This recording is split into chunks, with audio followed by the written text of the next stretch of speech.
Well, I was asked to come to Dallas by Metropolitan Jonah to help bury Archbishop Dmitri, and we did that. Prepared his body in the usual way, and that is, we washed him, we dressed him, and then being clergy, the Archbishop, he was obviously vested, and then we carried him downstairs into the cathedral, where he lay in repose in his cathedral for 5 days. I don't remember what month it was, do you? But it was 113 degrees outside in Dallas, and he lay there for 5 days. We had dry ice, cranked the air conditioning down, of course, but air conditioning won't take care of these things. And you simply never would have known that what we were doing behind the scenes as far as keeping dry ice and keeping him refrigerated.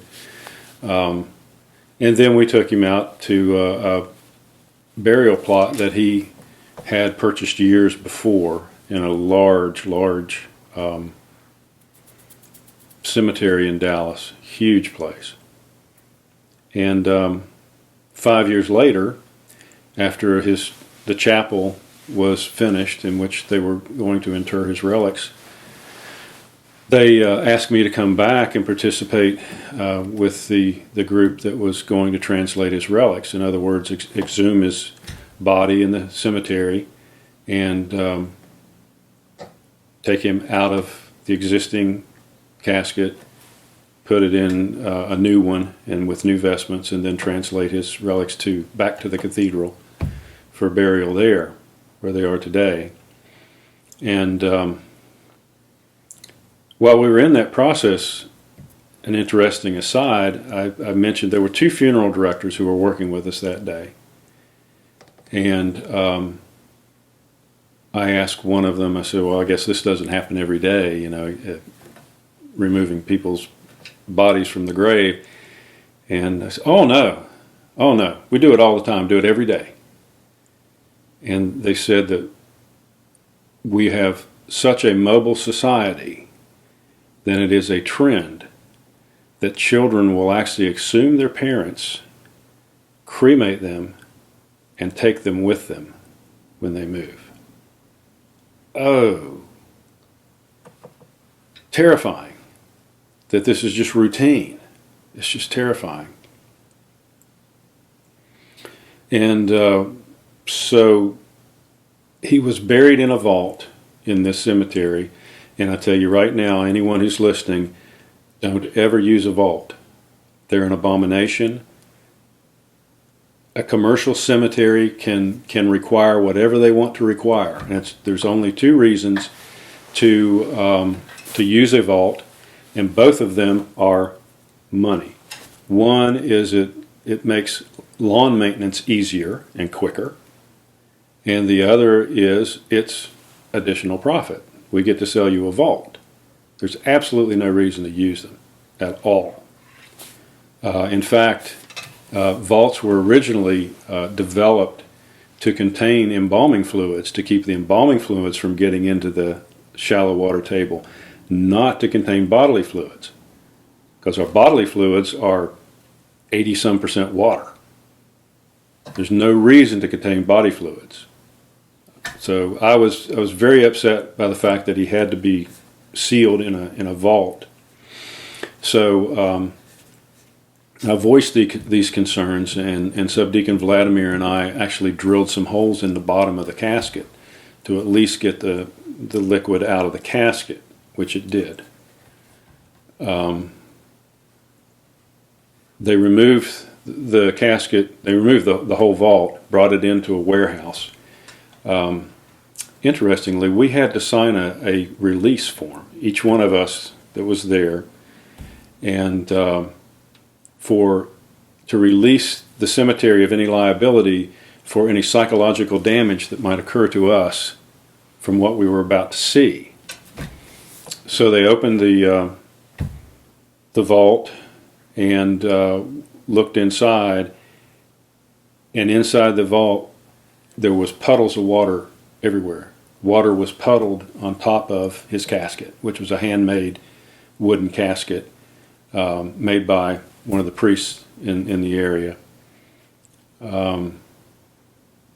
So the water, the bodily fluids had leaked out, as they will. They had drained out, but they had no place to go. They were contained in a sealed vault. So he had been in 100% humidity for 5 years underground. Literally puddles this big on top of the casket. And we removed the casket. If you see the pictures that were taken of the casket in the vault, you'll notice, you might not, but I did, there's absolutely no mold inside that vault. Very strange. Mold spores are everywhere. And in a warm, moist environment, mold should have been rampant in there. There was no mold inside the vault. There was no mold inside the coffin. So we removed the coffin and opened it up, and he was completely intact, completely incorrupt. Gravity takes its toll. There was obviously some dehydration, even though he was in 100% humidity. The fluids had drained out of the skin. The skin was looser, and you could see the bones more. But when you see the photographs, you can see the veins in his feet. You can see the veins in his hand. And his vestments were completely soaked. Some of the items in the coffin had deteriorated. Cross had tarnished and that type of thing, which you would expect. But he was completely incorrupt. I was the last person to kiss his hand, literally as the top was coming down. And it's interesting. I kissed his left hand, and there was a tiny little abrasion somewhere on his left hand, very tiny, not quite the size of a BB. And you know how that is. You can see when it's an abrasion, you can see the capillaries, and you can see a little bit of red in the capillaries in there. And for some reason, I just noticed it when I kissed his hand. It stuck with me for 5 years. I went looking for it, and I found it, and it looked exactly like it did when I kissed his hand 5 years earlier. Could still see the red. Yeah. So we very carefully revested him. The only damage that was done to Archbishop Dmitri's remains was done by the vault.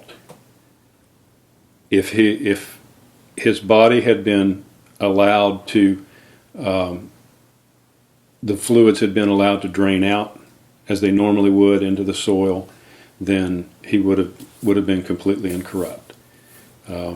He lost a couple of fingernails, simply due to the fact that he soaked in 100% humidity for 5 years. But other than that, he was completely intact. So we vested him, put him in a new coffin, and transferred him to the cathedral, and where he was reinterred there with great ceremony. And he's there today.